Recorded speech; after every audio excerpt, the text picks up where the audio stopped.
saudara kita hari lepas hari sampai saat ini, minggu lewat minggu kita lewati bersama Tuhan. Haleluya. Bulan demi bulan sampai bulan ini, haleluya, kita sudah masuk bulan Juli, haleluya, menghampiri bulan Agustus. Haleluya. Tuhan sudah pelihara, jaga kita, lindungi kita, memberkati kita. Haleluya. Kita bersyukur semua itu yang sudah kita alami, yang sudah kita jalani, karena tuntunan pimpinan Tuhan dalam setiap langkah hidup kita. Haleluya. Nafas kita, haleluya, detak jantung kita, Tuhan sudah pelihara semuanya. Kita patut bersyukur, berterima kasih yang tak terhingga karena kebaikan. Haleluya. Mari satu kita nyanyikan pujian ini sekali lagi. Kita bangkit berdiri bersama-sama. Dengan kita hayati, sungguh kita akui kalau kita ada sampai saat ini itu karena pemeliharaan Tuhan, itu karena pertolongan Tuhan. Haleluya. Kita diberi kekuatan untuk bertahan dalam pencobaan, dalam peperangan, dalam pergumulan. Haleluya. Kita dikuatkan oleh karena kasih karunia-Nya. Haleluya. Setiap janji Tuhan untuk kita bukan masa depan yang penuh kehancuran, tapi masa depan yang penuh pengharapan. Kita percaya, haleluya, Tuhan bekerja untuk mendatangkan kebaikan bagi semua orang yang mengasihi Dia. Haleluya.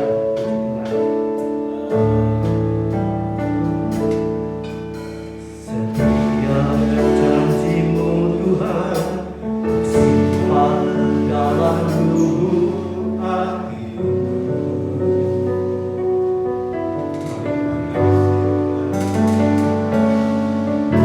Lewati setiap masalah, tiap tetes air mata dalam hidupku.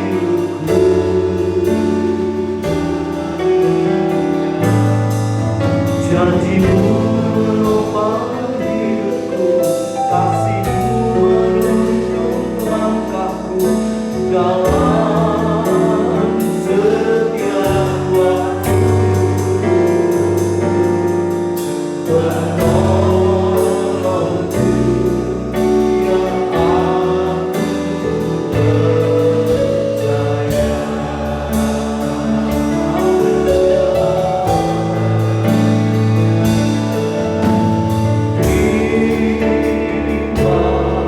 Terima kasih.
pertolongan-Mu dalam setiap segi kehidupan kami.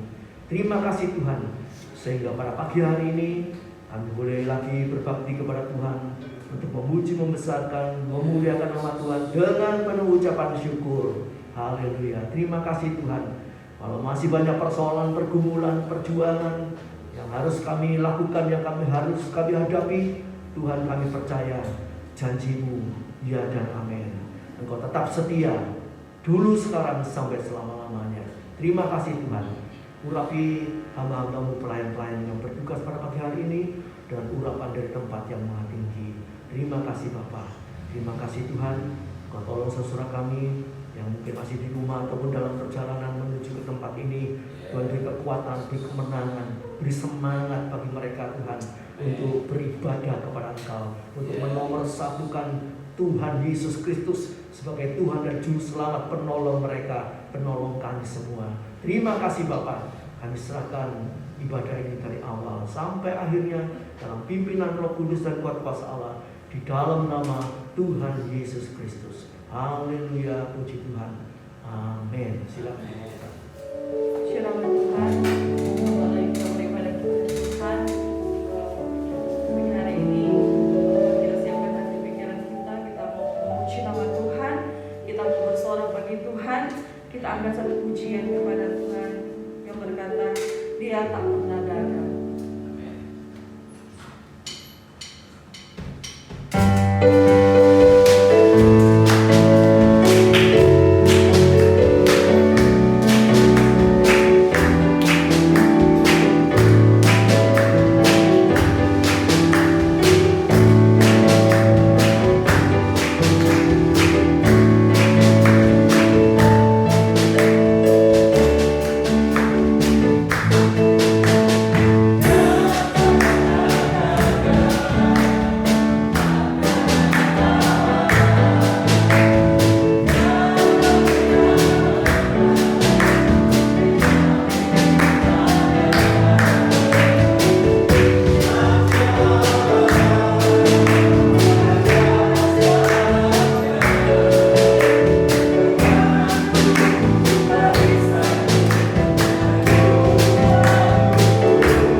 memuji nama Tuhan. Kita hanya memuliakan nama Tuhan. Tuhan datang dalam hidup kami Tuhan pagi hari ini, menjamah kami dalam Yesus. Mengganti kami Yesus dengan kebenaran-Mu. Kebenaran-Mu yang membawa kami dalam kebenaran ya Yesus. Ya Yesus. Yesus Tuhan. Katakan segala pujian.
setiap kami yang haus dan rindu akan kebenaran firman-Mu.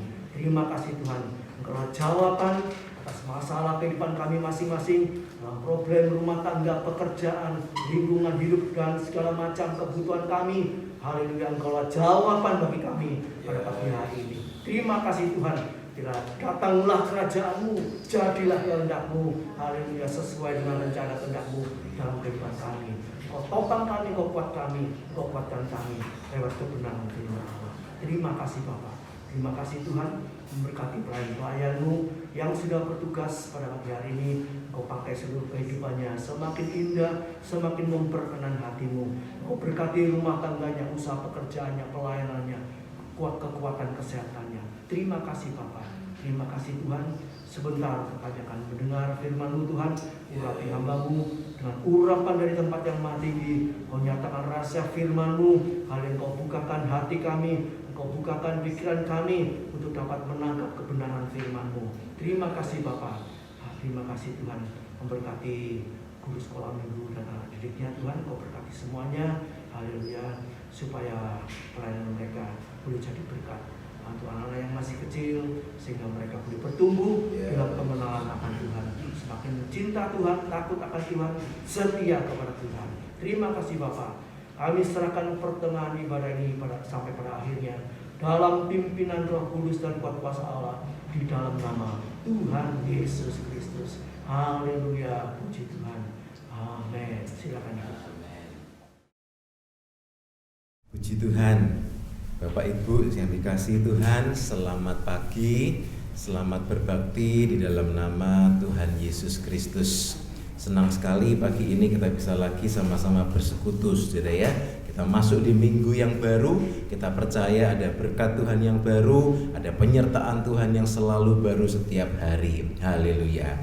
Kita sudah boleh sama-sama memuji Tuhan, kita merasakan, kita menikmati hadirat Tuhan. Dan biar hadirat Tuhan terus melingkupi kita saat kita juga merenungkan firman-Nya pagi ini, saudara ya.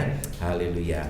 Mari saudara kita buka lagi Alkitab kita di dalam Matius pasal yang ke-6, saudara ya. Kita mau lagi sama-sama melanjutkan dan sekaligus mengakhiri seri dari khotbah tentang doa Bapa kami ini, saudara ya. Tidak terasa kami sekeluarga sudah 4 minggu di sini dan ini adalah minggu yang terakhir di mana kami boleh ada bersama-sama dengan saudara sekalian, dan besok Kamis kami akan berangkat kembali ke Sydney untuk melanjutkan bertugas kembali pelayanan di sana. Bapak Ibu bantu doa, kita sama-sama saling mendoakan, kita tetap bertemu bersama-sama di dalam alam roh, kita berdoa bersama-sama, saling menguatkan, saling mendukung, dan nanti pada waktunya kita akan bertemu sama-sama di awan-awan. Haleluya. Mari kita sama-sama baca lagi saudara ya, dalam Matius pasal yang ke-6 ayat yang ke-9 sampai ayat yang ke-13. Haleluya. Tentang doa Bapa kami. Saya akan bacakan Matius 6 ayat 9 sampai ayat yang ke-13. Judul untuk pagi ini adalah terhindar dan terpelihara. Haleluya. Kita baca ayat yang ke-9, saya bacakan. Karena itu berdoalah demikian, Bapa kami yang di sorga. Ini doa yang menyapa, saudara ya. Kita sudah sama-sama lihat doa yang meneguhkan hubungan Bapa dan Anak. Bapa kami yang di sorga, dikuduskanlah namamu. Kita sudah belajar tentang ini juga. Kita menguduskan nama Tuhan dari mulut kita, selalu mengatakan Tuhan Engkau yang benar, Engkau yang baik, namamu selalu kudus. Ayat 10, datanglah kerajaanmu. Kita merindukan kedatangan Tuhan. Jadilah kehendakmu di bumi seperti di sorga. Kita belajar untuk merendahkan kehendak kita sendiri. Kita merindukan kehendak Tuhan yang jadi. Ayat 11, berikanlah kami pada hari ini makanan kami yang secukupnya. Nah, kita juga sudah belajar akan hal ini. Tuhan ingin kita itu menjalin hubungan setiap hari, sehingga kita diajari berdoa, berikanlah kami pada hari ini. Supaya apa? Setiap hari, setiap pagi kita datang lagi merendahkan diri di hadapan Tuhan. Dan ampunilah kami akan kesalahan kami, seperti kami juga mengampuni orang yang bersalah kepada kami. Kita juga sudah sama-sama belajar bagaimana ini juga berkat buat kita. Kita mengampuni dan kita juga diampuni, saudara ya. Nah, pagi ini kita akan fokus kepada ayat yang ke-13. Di sana dikatakan, dan janganlah membawa kami ke dalam pencobaan, tetapi lepaskanlah kami daripada yang jahat, karena Engkaulah yang empunya kerajaan dan kuasa dan kemuliaan sampai selama-lamanya. Amin. Slide berikutnya. Bapak Ibu yang dikasihi Tuhan, kita pagi ini mau sama-sama melihat mengapa Tuhan mengajarkan kita berdoa, janganlah membawa kami ke dalam pencobaan. Hidup ini penuh cobaan, saudara ya.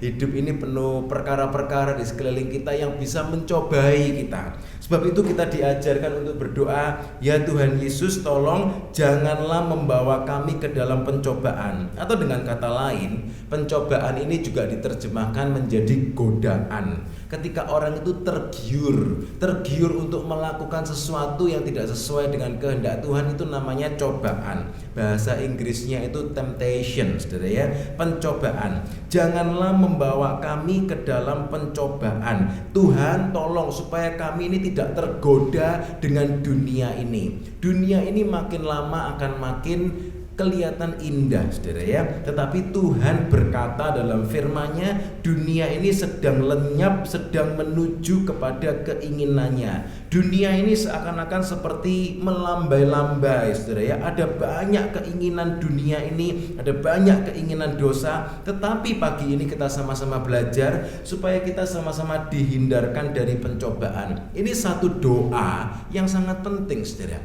Yang sangat penting supaya apa? Kita selalu berkemenangan. Kata kunci untuk pagi ini adalah menang, saudara ya, menang. Sehingga kita dihindarkan dari pencobaan, dilepaskan dari yang jahat, supaya apa? Menang. Ini doa kemenangan. Apakah kita suka berdoa untuk kemenangan ini, saudara ya?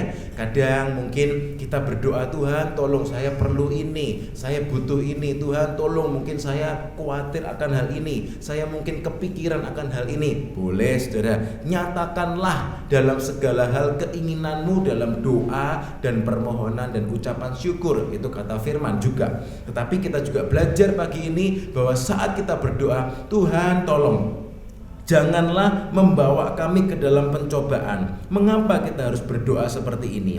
Kita akan awali dalam Matius 26 ayat 40 sampai 41. Tidak ada ayatnya ditulis di sini, hanya keterangannya saja, saudara ya. Di sana dikatakan begini, saudara.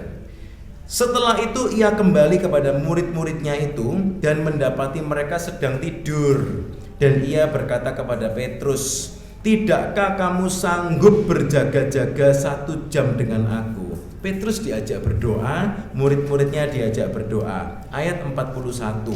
Berjaga-jagalah dan berdoalah supaya kamu jangan jatuh ke dalam pencobaan. Jangan jatuh ke dalam pencobaan, saudara ya. Kata-katanya sama persis. Janganlah membawa kami ke dalam pencobaan, supaya kamu jangan jatuh ke dalam pencobaan. Mengapa, saudara? Tuhan memberikan keterangan, roh memang penurut, tetapi daging lemah.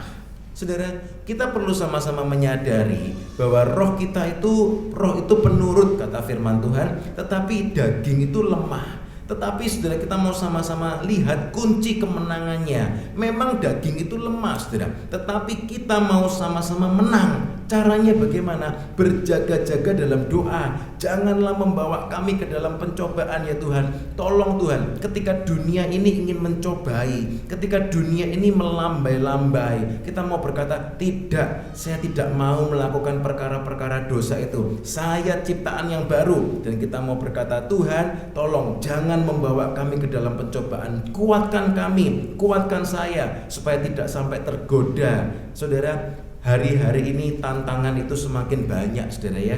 Hidup semakin penuh tantangan, kebutuhan hidup semakin meningkat, dan banyak hal yang lain lagi, saudara. Banyak perkara dosa yang bisa menjebak umat Tuhan. Tetapi kita mau sama-sama terus berdoa, Tuhan tolong janganlah membawa kami ke dalam pencobaan. Yakobus 1 ayat 13 sampai 14 berkata begini, saudara. Ayat berikutnya. Apabila seorang dicobai, janganlah ia berkata, pencobaan ini datang dari Allah, sebab Allah tidak dapat dicobai oleh yang jahat, dan ia sendiri tidak mencobai siapapun. Perhatikan, dari mana datangnya pencobaan itu? Daging, saudara. Ayat 14. Tetapi tiap-tiap orang dicobai oleh keinginannya sendiri, karena ia diseret dan dipikat olehnya. Perhatikan hal ini, saudara. Mengapa orang itu bisa jatuh dalam dosa? Karena kedagingannya itu masih hidup dan masih kuat, saudara ya. Sehingga akhirnya orang itu diseret dan dipikat olehnya karena ingin, saudara. Perhatikan baik-baik, kalau kita sama-sama belajar untuk menyalibkan daging kita, menyalibkan keinginan kita, maka kita akan sama-sama belajar untuk apa? Tidak jatuh di dalam pencobaan. Ini doa yang penting. Janganlah membawa kami ke dalam pencobaan. Berarti kita berdoa, Tuhan tolong supaya roh saya ini makin hari makin kuat. Amin saudara. Supaya daging saya ini tidak yang kuat, tetapi roh saya yang kuat. Kita berdoa tiap hari, Tuhan kuatkan roh saya. Jangan membawa kami ke dalam pencobaan. Daging memang lemah, tapi roh kami mau semakin hari semakin dikuatkan. Supaya apa? Kita tidak jatuh ke dalam pencobaan. Saudara yang dikasihi Tuhan, pencobaan ini atau kedagingan ini seringkali diumpamakan seperti anjing hitam dan anjing putih, saudara ya.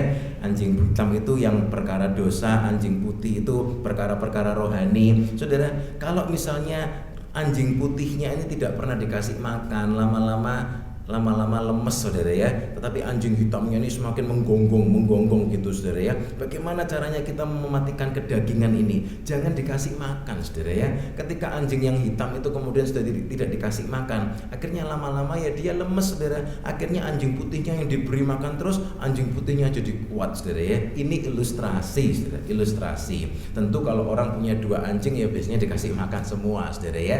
Ini ilustrasi. Artinya apa? Kalau diberi makan itu lama-lama makin kuat, saudara ya. Kalau tidak diberi makan lama-lama lemah. Nah, bagaimana supaya roh kita selalu kuat sehingga ketika dunia ini melambai-lambai, saudara, kalau kedagingan ini masih begitu nyata atau kuat, saudara, akhirnya apa? Mungkin kita bisa jadi iri hati. Kita jadi kedatangan ingin, itu istilah terjemahan lama. Melihat orang lain sukses kita mungkin iri, melihat sesuatu terjadi mungkin kita kedatangan ingin, saya juga ingin begini, saya juga ingin begitu. Akhirnya 1 Timotius berkata apa? Celakalah orang yang ingin kaya. Mengapa, saudara? Karena mungkin dia melihat sekelilingnya, apalagi dengan sosial media sekarang, saudara, orang bisa melihat segala macam, saudara ya, segala macam, mulai dari makanan, mulai dari pakaian, mulai dari orang jalan-jalan, bisa lihat terus, sehingga akhirnya bisa kedatangan ingin, saudara, sehingga dagingnya mungkin lama-lama bisa, iya ya, kapan saya bisa mendapat ini, saya bisa mendapat itu, kapan saya bisa jalan-jalan ke sini, karena dagingnya diberi makan, saudara.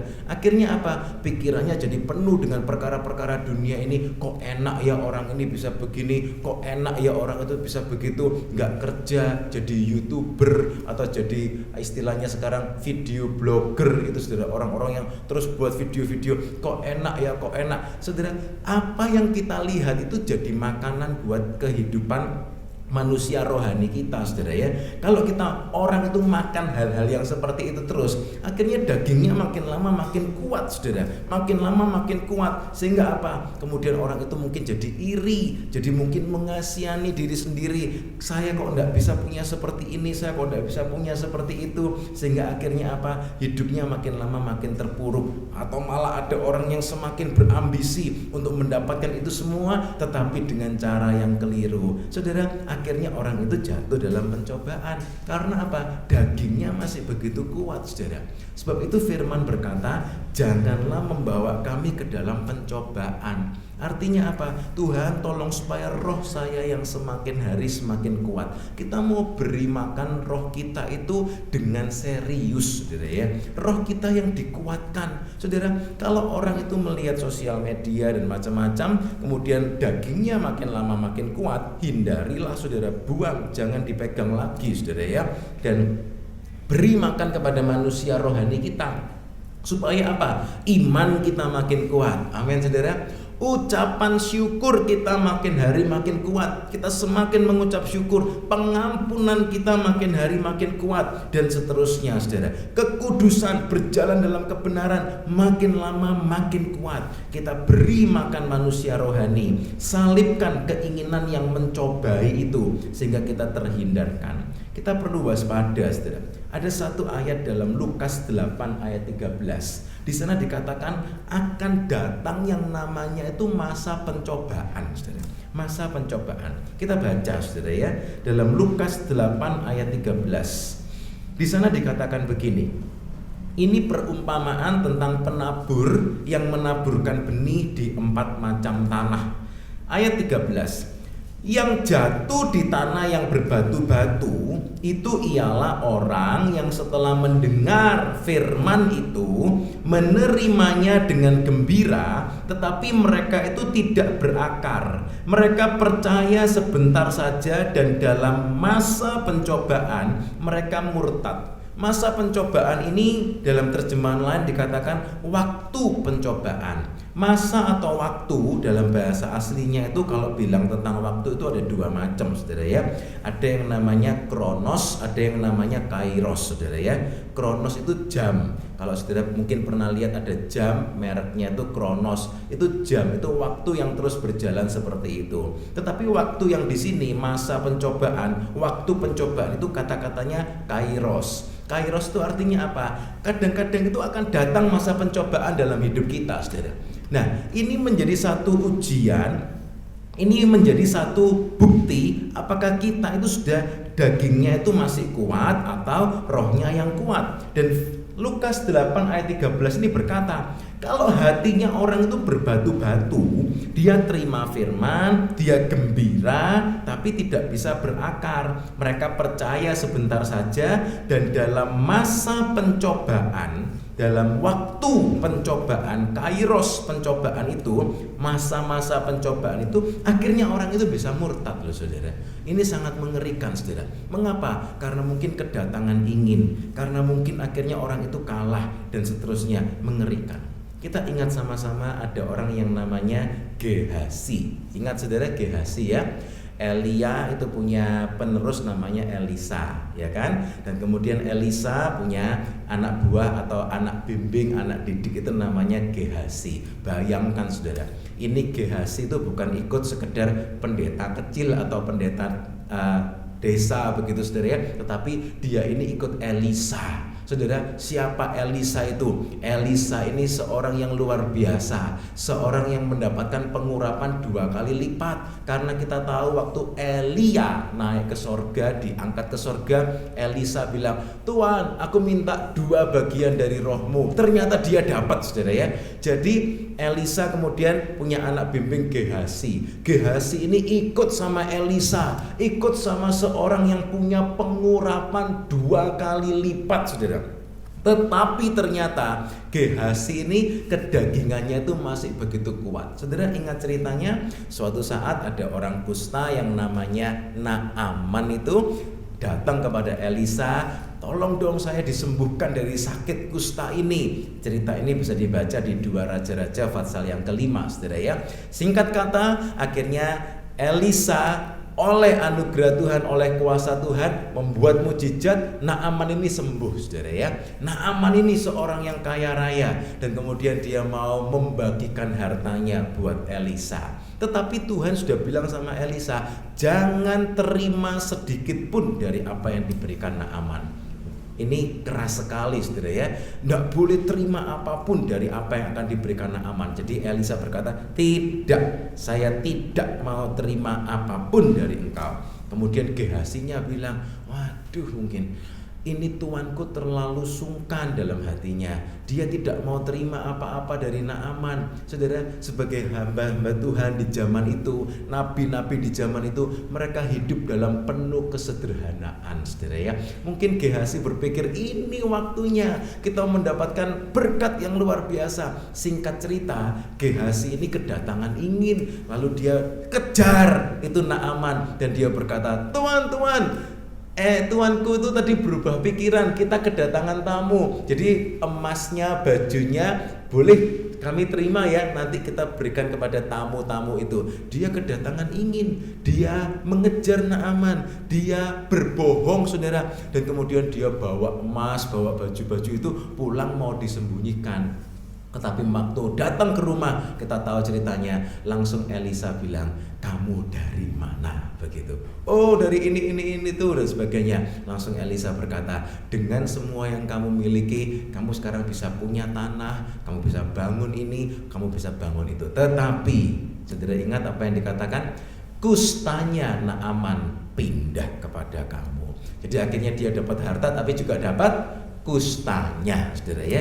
Dia sayang sekali Gehazi ini jatuh ke dalam pencobaan. Karena apa? Karena dia kedatangan ingin. Ini namanya masa-masa pencobaan. Mungkin sebelum Naaman datang, kelihatannya semua aman-aman saja, saudara ya.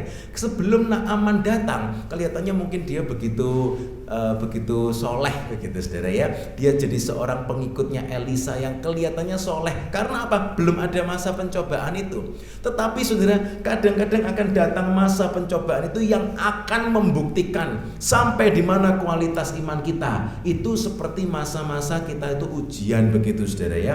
Sehingga ketika masa itu datang, sayang sekali ternyata akhirnya Gehazi ini terjatuh. Kenapa? Karena dia dipikat, kata firman tadi. Dia dipikat dan diseret oleh keinginannya. Sebab itu kita mesti sama-sama terus berdoa, saudara. Tuhan, tolong janganlah membawa kami ke dalam pencobaan. Artinya apa? Tuhan, tolong supaya roh saya semakin kuat. Mungkin saat-saat ini aman-aman saja, puji Tuhan. Tetapi mungkin ketika kedatangan ingin ini, saudara ya, ketika masa pencobaan itu bisa menjatuhkan umat Tuhan, dan kita harus sama-sama waspada, harus sama-sama berhati-hati. Jangan sampai kita dibawa ke dalam pencobaan. Bagaimana caranya? Jadilah milik Kristus Yesus. Galatia 5 ayat 24 berkata begini: barang siapa menjadi milik Kristus Yesus, ia telah menyalibkan daging dengan segala hawa nafsu dan keinginannya. Ini luar biasa, saudara ya.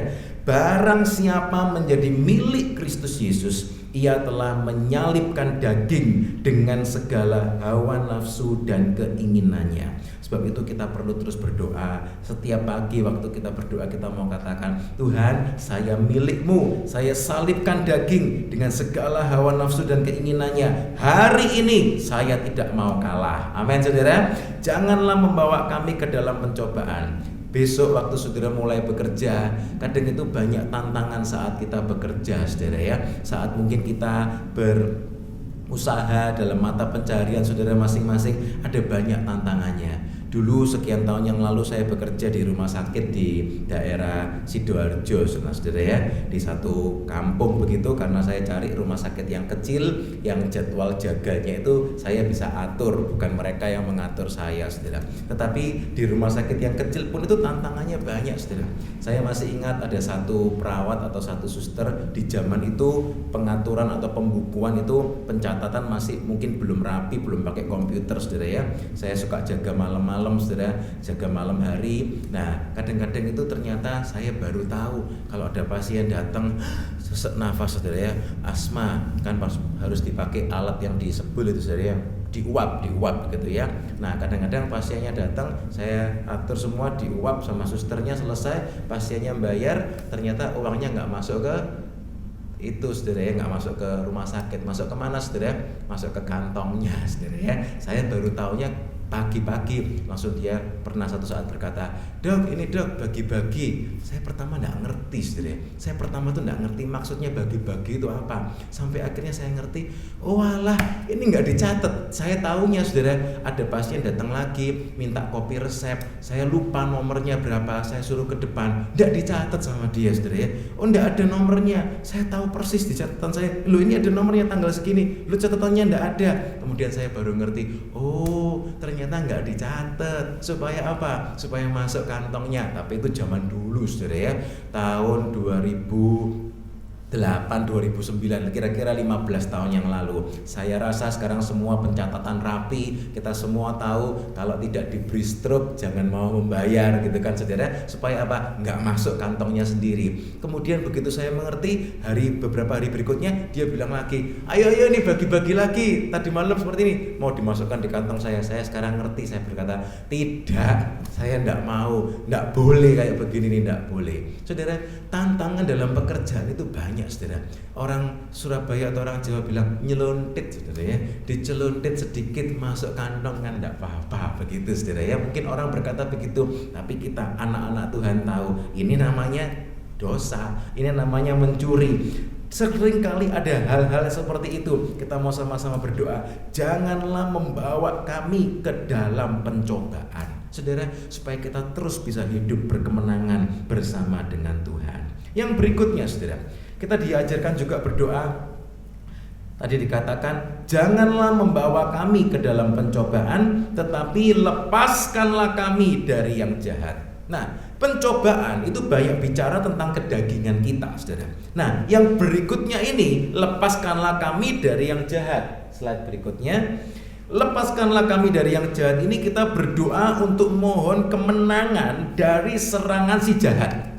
Saudara sadar nggak bahwa iblis itu nyata, saudara ya? Iblis itu terus bekerja sampai sekarang. Kita berdoa sama-sama supaya Tuhan lepaskanlah kami dari yang jahat. Yang jahat ini maksudnya apa? Yang jahat ini maksudnya kuasa iblis, saudara, kuasa setan. Karena setan itu terus ingin menyerang umat Tuhan. Kita berdoa sama-sama menang dari yang jahat. Karena apa, saudara? Iblis itu akan mengambil kesempatan menunggangi kedagingan manusia supaya orang itu jatuh, saudara ya. Jadi itu seperti dia mengambil kesempatan dari kedagingan kita. Sebab itu kita sama-sama berdoa seperti dikatakan Tuhan Yesus, jangan bawa kami ke dalam pencobaan, lepaskanlah kami dari yang jahat. Ini satu set, saudara ya. Mengapa? Karena kita harus menang dari singa yang beredar dan mengaum-aum itu.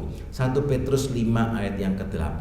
Saya rasa kita semua sudah tahu ayat ini. Iblis itu berjalan keliling, kata firman, sama seperti singa yang mengaum-aum dan mencari orang yang dapat ditelannya. Iblis itu selalu berusaha untuk menelan orang, saudara ya, untuk menjatuhkan orang. Kita harus sama-sama menang. Bahkan dikatakan juga kita menang dari yang jahat, menang dari penuntut yang ingin menampi. Lukas 22 ayat 31. Iblis itu kerjanya menampi, menuntut orang untuk menampi orang, saudara ya. Menampi itu mengayak. Nah, saudara mungkin lebih pintar, lebih tahu dari saya. Saya ingat dulu waktu Mbah Boyut masih hidup, saudara, di daerah Malang, Turen, Malang sana, saudara. Kalau pagi itu kalau mau masak beras kan diayak itu, saudara ya. Supaya kotoran-kotoran berasnya itu terbang, jadi berasnya diayak begitu, seperti itu, saudara. Nah, dikatakan dalam Lukas 22 ayat 31, Tuhan itu berkata kepada Simon, Simon, Simon. Siapa Simon ini? Simon Petrus ini bisa dikatakan dia ketuanya atau yang dituakan dari antara 12 murid itu, saudara, 12 rasul. Simon, Simon, lihat, iblis telah menuntut untuk menampi kamu seperti gandum. Ini yang selalu dirindukan oleh iblis, saudara, menjatuhkan orang. Simon sudah enak-enak jadi yang ketuanya 12 rasul, dia ingin mengayak atau menampi kamu seperti gandum. Kalau kita ingat Ayub, saudara, Ayub itu sudah hidup dalam takut akan Tuhan, saleh, jujur, menjauhi kejahatan. Waktu Tuhan cuma bilang sama iblis dalam Ayub pasal 1, lihat itu anakku yang begitu luar biasa. Apa yang dikatakan iblis? Dia pasti nanti jatuh. Dia pasti jatuh nanti. Si iblis itu selalu berkata, orang itu pasti nanti aku jatuhkan, dia pasti jatuh. Dia berkata, kalau engkau memagari soalnya Tuhan, coba kalau pagarnya dibuka, aku sentuh hartanya, aku sentuh dagingnya, nanti dia akan mengutuki engkau. Nah, uniknya, saudara, kadang-kadang Tuhan akan berkata sesuai dengan batas kemampuan kita. Tuhan berkata, ayo buktikan. Tetapi kita bisa menang dari yang jahat itu, sehingga akhirnya iblis berkata, waduh iya ya, nggak bisa ya. Nah, saudara, karena apa? Kita menang dari penuntut yang ingin menampi. Iblis itu jahat sekali, saudara. Dia tidak ingin lihat umat Tuhan itu berkemenangan. Dia ingin menjatuhkan. Tetapi kita bisa berdoa, Tuhan, lepaskanlah kami dari yang jahat. Tuhan, bawa saya dalam kemenangan dari si jahat ini. Menang dari semua panah api si iblis, si jahat. Efesus 6 ayat 16. Ini kerjaannya iblis, saudara ya. Dikatakan dalam Efesus 6, dalam segala keadaan pergunakanlah perisai iman, sebab dengan perisai itu kamu akan dapat memadamkan semua panah api dari si jahat.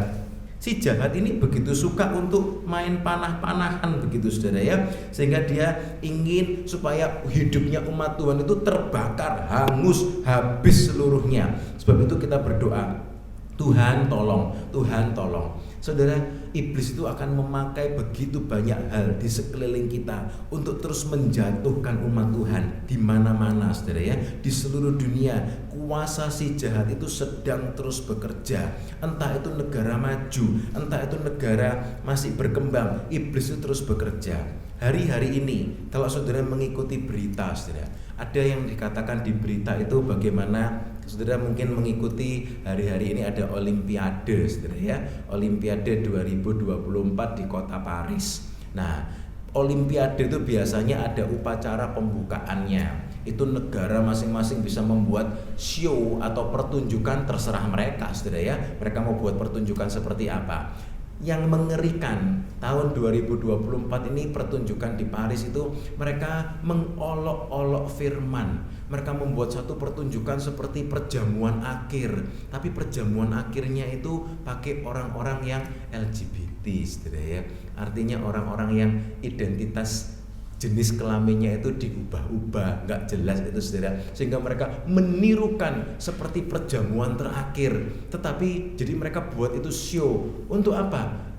Sebetulnya apa hubungannya dengan Olimpiade? Kan ya enggak ada saudara ya. Tetapi ternyata orang-orang itu nggak tahu siapa yang punya ide. Mereka sayang sekali mereka dipakai oleh si jahat untuk apa? Mengolok-olok firman.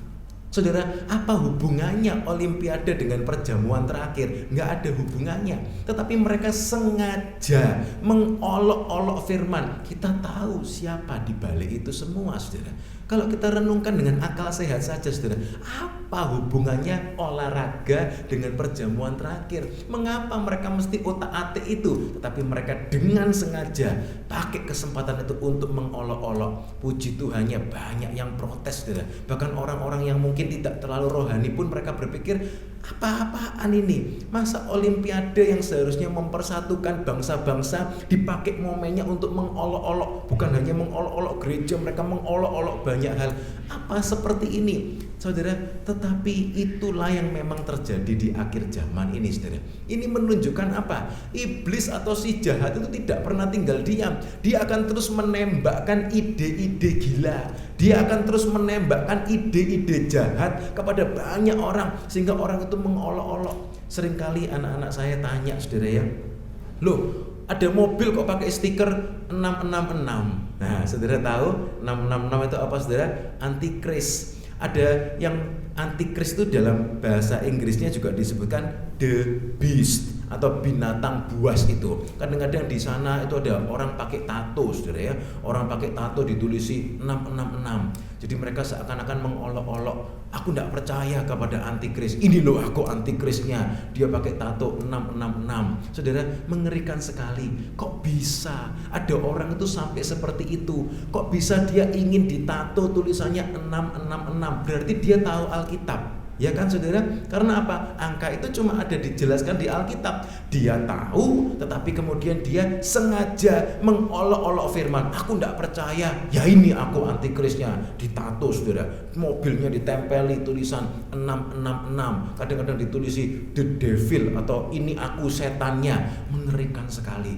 Siapa yang bisa memberikan ide seperti itu, saudara? Kalau kita tahu, saudara, orang dengan pikiran sehat saja, buat apa dia berkata atau mengumumkan aku setan? Kan ngeri kan saudara ya. Tetapi kenyataannya itu ada hal-hal seperti itu. Karena apa? Iblis itu sedang terus bekerja, memanahkan ide-ide gila, memanahkan ide-ide untuk mengolok-olok firman.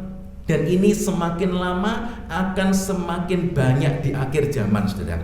Iblis itu ingin menembakkan panah berapi. Dan kita berdoa, Tuhan tolong lepaskanlah kami dari yang jahat.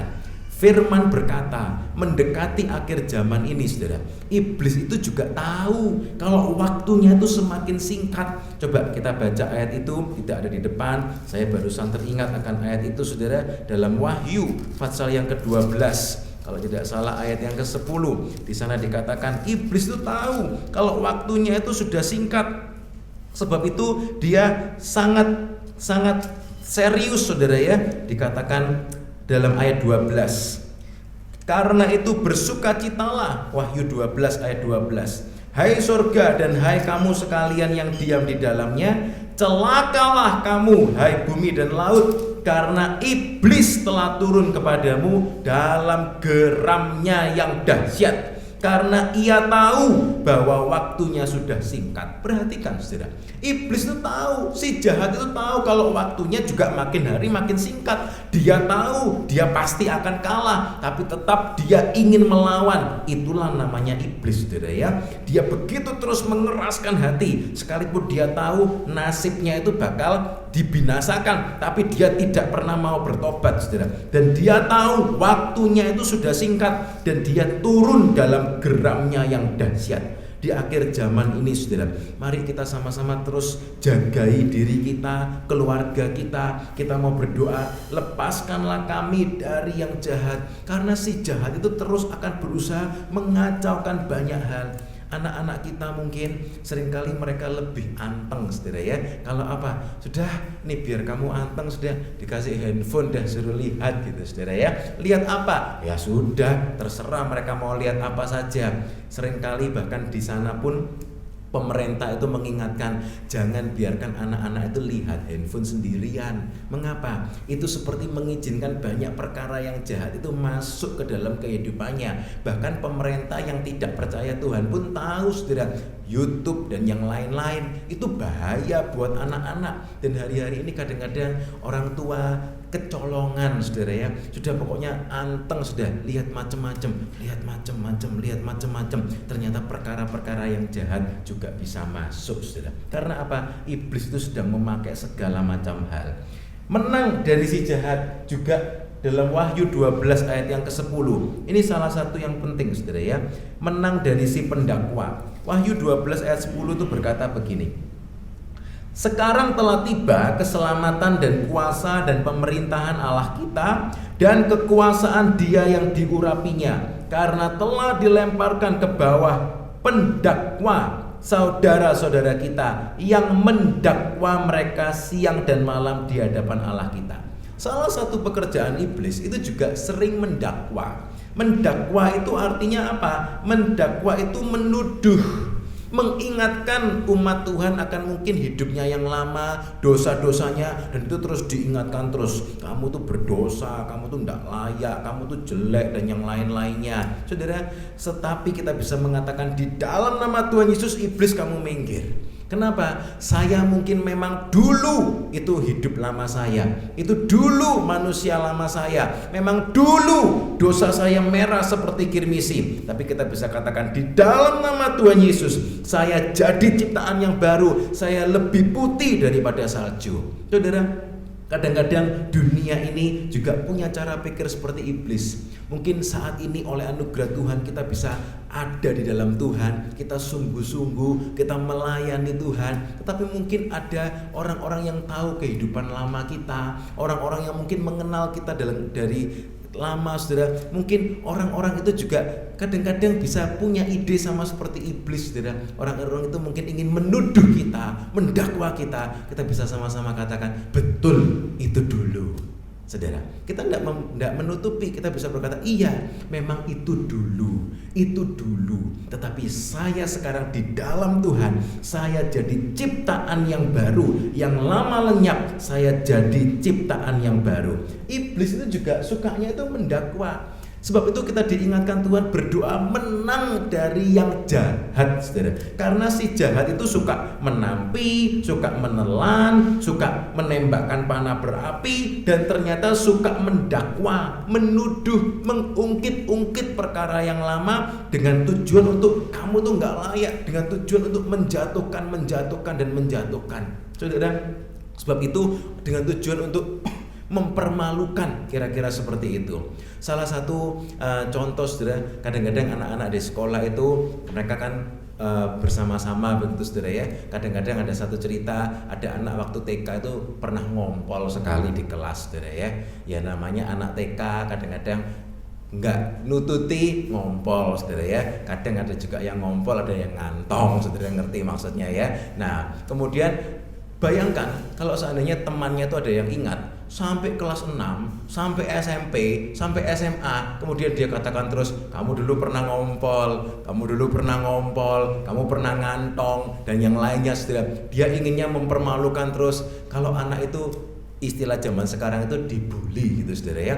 Anak itu mungkin sedih, iya, terus kemudian biasanya diolok-olok sama teman-temannya, kamu pernah ngantong, kamu pernah ngompol, dan yang lainnya. Itu seperti iblis loh, saudara. Itu mengerikan. Karena apa? Dengan tujuan untuk apa? Diungkit-ungkit dengan tujuan untuk menjatuhkan. Mungkin sekarang anaknya sudah juara, tapi kemudian temannya iri, ngomong, kamu dulu yang di TK pernah ngantong, pernah ngompol, begitu. Nah, itu ilustrasi untuk menerangkan pekerjaannya iblis. Iblis itu sukanya begitu, tidak senang lihat orang sukses, saudara, tidak senang lihat orang bertumbuh, terus dituduh, kamu dulu pernah berbuat dosa ini, kamu dulu pernah berbuat dosa itu, dan seterusnya. Tetapi di dalam nama Tuhan Yesus, kita bisa katakan, saya menang dari yang jahat. Tuhan, lepaskanlah kami dari yang jahat, karena iblis itu sukanya mendakwa. Kalau mungkin saudara ada yang masih merasa tertuduh, saudara cek apa memang sudah betul-betul dibereskan. Kalau memang belum dibereskan, akui dan bereskanlah, saudara. Kalau sudah dibereskan, semuanya sudah beres. Kalau iblis masih menuduh, saudara bisa berkata, di dalam nama Tuhan Yesus, saya tidak mau dituduh lagi. Saya menang daripada yang jahat. Ada satu cerita. Ada satu ibu di dalam ketidakmengertiannya, saudara. Ibu ini kemudian dulu dalam masa hidupnya yang lama bersama dengan suaminya, ibu ini dan suaminya akhirnya mengaborsi anaknya. Anaknya digugurkan dengan paksa, saudara ya. Banyak cara-cara, orang bisa punya banyak cara digugurkan karena merasa belum siap punya anak. Padahal sudah suami istri, saudara. Tetapi karena merasa belum siap punya anak digugurkan, saudara ya. Itu dosa. Sehingga kemudian dia terus merasa tertuduh. Dia terus merasa tertuduh karena sama-sama disembunyikan. Sehingga hidupnya itu seperti terpuruk terus begitu, saudara. Sampai akhirnya dinasehati, kamu punya apa yang mungkin Tuhan ingatkan kamu? Akhirnya dia mengakui, iya, saya pernah membunuh apa ya kalau boleh tahu? Saya bunuh anak saya dalam kandungan. Kemudian dibimbing, ayo kamu minta ampun sama Tuhan. Minta ampun, mengaborsi diri anak di dalam kandungannya sendiri. Di zaman itu ya tidak masuk penjara, saudara ya. Tetapi di hadapan Tuhan kamu sudah salah. Tetapi Tuhan mau ampuni kalau engkau mau mengakui dan meninggalkannya. Seringkali terus iblis menuduh. Tetapi kalau sudah diakui, orang itu bisa berkata, di dalam nama Tuhan Yesus saya sudah mengakui dosa-dosa saya. Ya, itu memang hidup lama saya di dalam ketidakmengertian saya. Tetapi sekarang saya jadi ciptaan baru. Iblis, jangan tuduh lagi. Kita menang, saudara. Dan yang terakhir dalam Amsal 2 ayat 12, di sana dikatakan begini. Kita baca, saudara ya. Saya bacakan Amsal 2 ayat 12. Dikatakan begini dalam firman. Lepas dari yang jahat juga, saudara ya. Amsal 2 ayat 12. Supaya engkau terlepas dari jalan yang jahat, dari orang yang mengucapkan tipu muslihat. Bagaimana? Ayat 10. Hikmat akan masuk ke dalam hatimu, hikmat, dan pengetahuan akan menyenangkan jiwamu. Kebijaksanaan akan memelihara engkau, kepandaian akan menjaga engkau, supaya engkau terlepas dari jalan yang jahat. Bahasa Inggrisnya sama, saudara ya.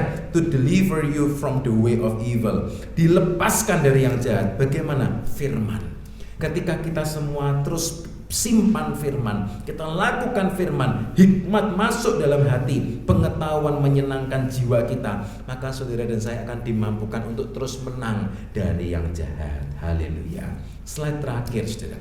Dan kemudian slide berikutnya, doa Bapak kami ini diakhiri dengan satu perkataan, karena engkaulah yang empunya kerajaan dan kuasa dan kemuliaan sampai selama-lamanya. Amin. Saudara, sudah ada begitu banyak poin atau begitu banyak hal yang kita lihat, dan kemudian ditutup dengan satu kata-kata, yaitu karena engkaulah yang empunya kerajaan dan kuasa dan kemuliaan. Artinya apa, saudara? Secara singkat, Kita percaya sama-sama, Tuhan, hidupku hari demi hari dalam tangan-Mu. Amin, saudara. Ada roti yang selalu cukup setiap hari. Dikuduskanlah nama-Mu. Ada roti setiap hari. Dan kita juga sama-sama belajar hari ini, saudara, bahwa apa, saudara? Bahwa kita bisa terhindar dan terpelihara di dalam Tuhan, saudara. Sehingga kita bisa sama-sama percaya, Tuhan, setiap hari hidupku ada di dalam Engkau, Tuhan. Kerajaan-Mu datanglah, kehendak-Mu jadilah, hidupku setiap hari aman. Tuhan yang menjagai saya. Dan kita bisa berkata, semua Engkaulah yang empunya kerajaan, kuasa, dan kemuliaan. Artinya apa, saudara? Kita diingatkan jangan takut. Haleluya. Matius 28 ayat 19 dan 20 berkata begini, saudara. Kepadaku telah diberikan segala kuasa di sorga dan di bumi. Engkaulah yang empunya kerajaan dan kuasa dan kemuliaan. Tuhan bilang, kepadaku telah diberikan segala kuasa di sorga dan di bumi. Karena itu pergilah. Nah, ternyata ketika Tuhan bilang, aku yang punya segala kuasa, itu bukan cuma sekedar supaya saudara tahu, oh iya, Tuhan yang memang punya segala kuasa. Bukan, saudara. Tetapi ternyata pernyataan segala kuasa aku yang punya, artinya itu apa? Jangan takut. Kita sebagai umat Tuhan, kita punya Bapa yang mengasihi kita, dan segala kuasa, kerajaan, kemuliaan itu punyanya Tuhan. Jangan takut, pergilah. Ayat 19 Matius 28. Karena itu pergilah, jadikanlah semua bangsa muridku, dan baptislah mereka dalam nama Bapa dan Anak dan Roh Kudus, dan ajarlah mereka melakukan segala sesuatu yang telah kuperintahkan kepadamu. Dan ketahuilah, aku menyertai kamu senantiasa sampai kepada akhir zaman. Karena Tuhan yang empunya segala sesuatu, saudara dan saya tidak perlu takut. Yang kedua, karena Tuhan yang empunya kerajaan, maka tidak seharusnya kita membantah, saudara ya. Tetapi taatlah, karena kerajaan itu punyanya Tuhan. Kalau raja itu memerintahkan sesuatu, saudara, sekedar saudara tahu, sebelum raja itu ternyata memerintahkan sesuatu. Kalau yang di Inggris itu, sebelum raja itu membuat satu perintah mengumumkan, itu tuh dipikir tuh bukan cuma 1 menit 2 menit, saudara. Itu dipikir berhari-hari. Ada satu istilah untuk kerajaan Inggris itu namanya the doctors. Jadi maksudnya yang mengawali kerajaan itu ada doktor-doktor dari berbagai macam disiplin ilmu, sehingga setiap keputusan yang dibuat itu sudah dipikir matang-matang dari semua disiplin ilmu yang ada. Nanti dampaknya apa? Jadi ternyata kalau raja itu bertitah, yang dari Inggris misalnya, saudara, sebagai ilustrasi, itu sudah dipikir komplit, saudara, dipikir komplit, sehingga rakyatnya yang dengar perintah raja sudah tidak perlu khawatir, saudara. Kenapa? Sudah dipikirkan oleh para doktor-doktor yang ahli di bidang itu, sudah dipikir matang-matang sehingga disampaikan. Kerajaan itu bukan demokrasi, saudara ya. Kalau demokrasi misalnya seperti Indonesia, itu bisa pakai voting, bisa pakai ini. Tapi ternyata kalau sistem kerajaan itu raja bertitah apa, ya lakukan, saudara. Dan ternyata setelah saya tahu sebagian tentang hal itu, saya bisa percaya kalau rajanya Inggris saja mau mengambil keputusan itu dipikir matang-matang, apalagi raja segala raja. Amin, saudara. Ketika Tuhan itu memerintahkan, menginstruksikan, menyampaikan firman-Nya, sudah gampangannya itu kita sudah tidak perlu mikir apa-apa lagi. Kita pokoknya nurut, jangan membantah, karena sudah dipikir matang-matang. Firman ini ya dan amin. Dia yang empunya kerajaan. Saat raja bertitah, tidak perlu membantah. Taatlah. Lukas 17 ayat 10 berkata, kami adalah hamba-hamba yang tidak berguna. Kami hanya melakukan apa yang kami harus lakukan. Jadi waktu kita belajar tentang doa Bapak kami, kita ingat dia raja, tapi dia juga Bapak kita loh, saudara. Dia Bapakku, tapi dia juga rajaku. Aku tidak perlu khawatir, aku mau taat. Dan Ayat terakhir dalam Roma 11 ayat 36, jangan menyombongkan diri. Karena apa saudara? Semua yang bisa kita kerjakan Tuhan yang punya. Tuhan yang punya kerajaan, Dia punya kuasa, dan Dia punya kemuliaan. Artinya segala kemuliaan hanya bagi Tuhan. Roma 11 ayat 36 berkata, sebab segala sesuatu adalah dari Dia dan oleh Dia dan kepada Dia. Bagi Dialah kemuliaan sampai selama-lamanya. Amin. Slide penutupnya saudara, mari kita sama-sama ingat, ini yang kita renungkan pagi ini.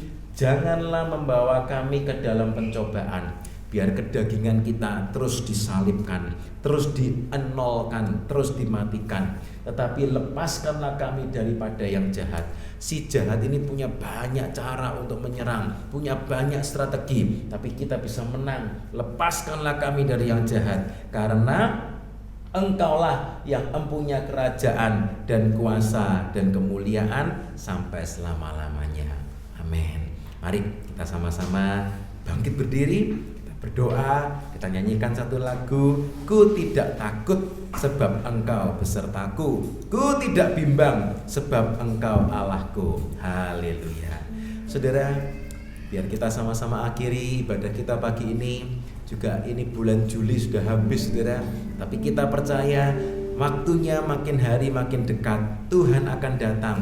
Biar kita sama-sama makin kuat, bahkan kita terus berjalan dalam kemenangan yang dari Tuhan.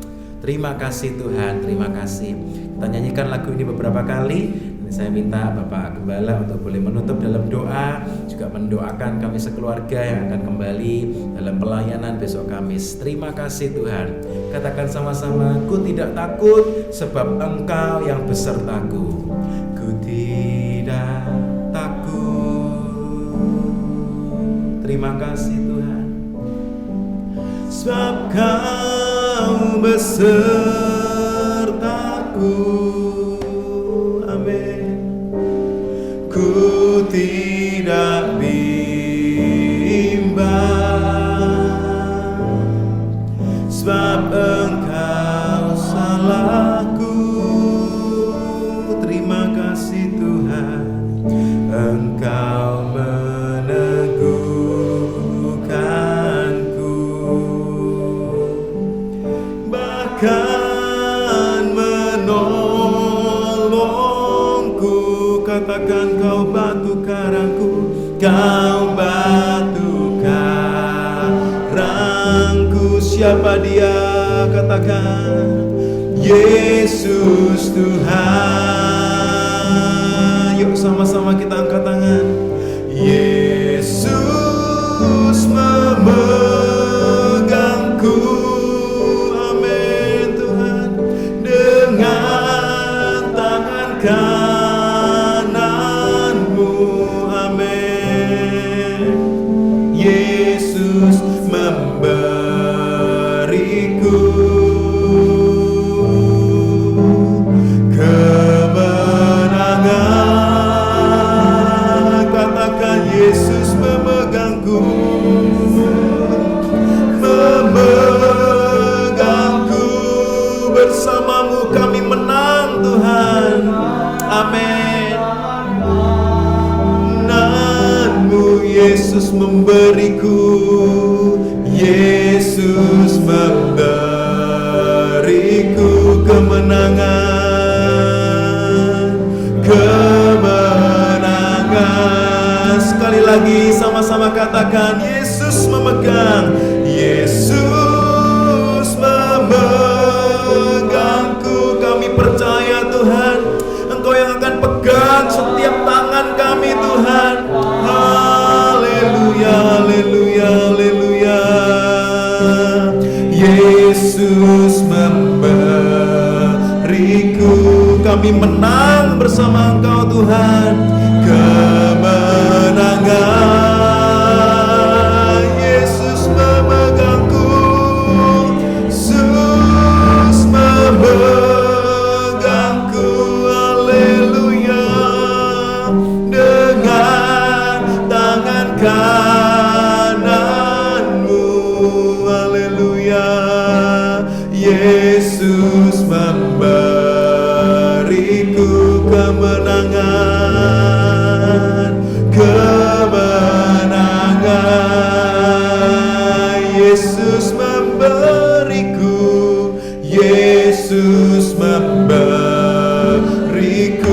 amin Tuhan.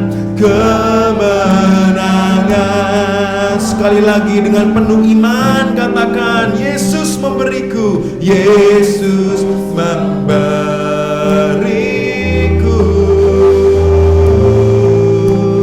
kemenangan. Sembah Dia. Oh haleluya, Engkau yang beri kami kemenangan, Engkau yang pegang tangan kami. Haleluya, haleluya. Bersamamu kami kuat Tuhan, bersamamu kami menang, bersamamu kami kuat. Haleluya, haleluya, haleluya. Oh Sikharamaya Ramaya Ramaya Ramaya Ramaya Ramaya Ramase. Biar kemenangan itu ada dalam setiap hidup kami Tuhan. Oh haleluya, haleluya, haleluya.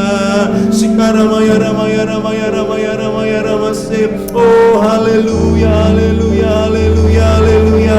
Kalau ada saudara yang mungkin merasa hidupmu sedang dalam pergumulan, biar pagi ini engkau berseru, Tuhan, Engkau yang akan beri kemenangan itu buat kami Tuhan. Oh haleluya, haleluya. Bersama dengan Tuhan kita akan menang. Sekalipun akhir zaman mungkin banyak tantangan, tetapi kita akan tampil sebagai pemenang. Dia yang punya kuasa, Dia yang punya kerajaan, Dia yang punya kemuliaan. Oh haleluya, haleluya, haleluya. Terima kasih Tuhan, terima kasih. Kami bersyukur, kami rasakan kasih-Mu, kami rasakan hadirat-Mu. Kami mau terus hidup melangkah di dalam-Mu Tuhan. Haleluya, haleluya. Terima kasih Tuhan. Yesus terima kasih Tuhan. Dengan Yesus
terus-menerus dikalahkan oleh iblis, ditipu oleh iblis. Haleluya. Tapi Engkau memberikan kami jalan keluar, memberikan kami kemenangan-kemenangan.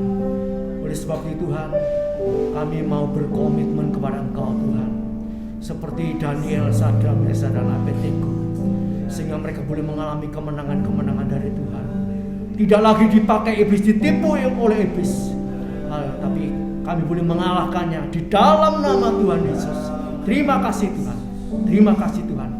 Berikan roh sembahyang, urapan-Mu atas kami semua Tuhan. Haleluya. Terima kasih Tuhan. Terima kasih. Terima kasih Bapa.